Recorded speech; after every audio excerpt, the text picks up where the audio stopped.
మన కాంట్రవర్సీని దాటి కాంట్రవర్సీ చేయగలరా మీరిద్దరు? I thought I should title this episode God does not censor. Yes.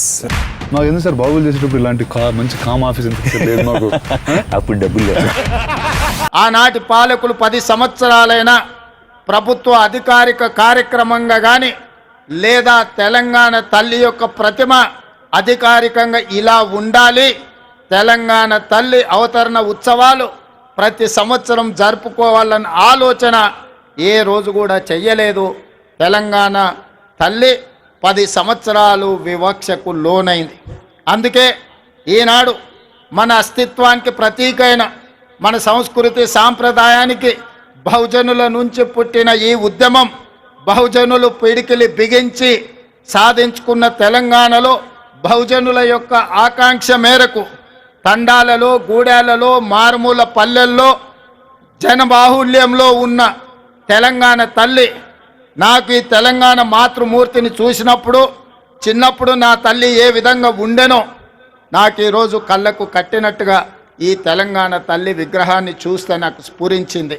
అదేవిధంగా ఎవరిని అడిగినా నా మంత్రివర్గ సహచరులు కావచ్చు, శాసనసభ్యులు కావచ్చు, కవులు కళాకారులు కావచ్చు, ఎవరితో మాట్లాడినా వాళ్ళందరూ ఒకే మాట చెప్పిండ్రు, ముఖ్యమంత్రి గారు ఈరోజు ఈ కళాకారుడు తీర్చిదిద్దిన తెలంగాణ తల్లి మన గుండెల్లో ఉండే మన కన్న తల్లి ప్రతిరూపంగా ఈరోజు ఉన్నది, అద్భుతంగా ఉన్నది.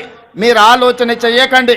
కొన్ని రాజకీయ పార్టీలు వాళ్ళ ఆలోచనకు అనుకూలంగానో లేకపోతే వాళ్ళ పార్టీ విధానాలకు అనుకూలంగానో మాట్లాడతారు, మీరు వాటి పట్ల స్పందించవలసిన అవసరం లేదు అని వారు నాకు సూచన చేసిండ్రు. అదే కాకుండా ఈరోజు ఉదయం శాసనసభలో నేను స్పష్టంగా ప్రకటించిన డిసెంబర్ 9 ఒక పవిత్రమైన రోజు, ఒక పండుగ రోజు. ఈరోజు రాజకీయ విమర్శలకు, రాజకీయ ఆలోచనలకు విరామం పెట్టి పండుగ జరుపుకోవాలి. పండుగ పర్వదినాన మన ఆలోచనలు అన్నీ కూడా అమ్మ చుట్టూతోనే ఉండాలి, తెలంగాణ తల్లిని కీర్తించడంలోనే నిమగ్నం అవ్వాలన్న ఆలోచనతోటి ఈనాడు ఎలాంటి విమర్శలకు, ఎలాంటి వివాదాలకు తావివ్వకుండా ఈరోజు తెలంగాణ ప్రజల యొక్క తెలంగాణ తల్లి అవతరణ ఉత్సవాన్ని ఒక పండుగ కార్యక్రమంగా మన రాష్ట్ర ప్రభుత్వం కొనసాగిస్తున్నది. ఇంతకుముందు మిత్రులు ఉప ముఖ్యమంత్రి బట్టి విక్రమార్క గారు ప్రభుత్వం యొక్క సంక్షేమ పథకాలు, ప్రభుత్వం యొక్క అభివృద్ధి విధానాలను సవివరంగా మీకు వివరించడం జరిగింది.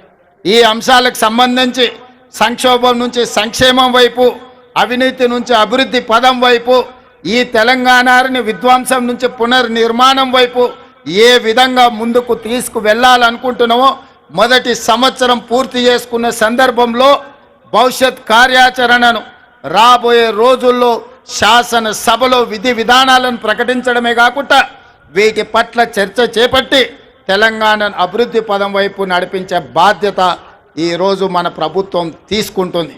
అందుకే మిత్రులారా, తెలంగాణ ఉద్యమం సందర్భంగా సర్వం కోల్పోయి ఈరోజు తెలంగాణ ప్రభుత్వాల నిర్లక్ష్యానికి, గుర్తింపుకు నోచుకోక ఇబ్బంది పడుతున్న కొంతమంది కవులను, కొంతమంది ప్రముఖులను ఈరోజు గుర్తించాలని, గుర్తించిన వాళ్ళను గౌరవించాలని, గౌరవించిన వాళ్ళను సన్మానించాలని, సన్మానంలో భాగంగా వాళ్ళను కొంత ఆర్థికంగా కూడా ఆదుకోవాలన్న ఆలోచన ఈ రాష్ట్ర ప్రభుత్వం చేసింది.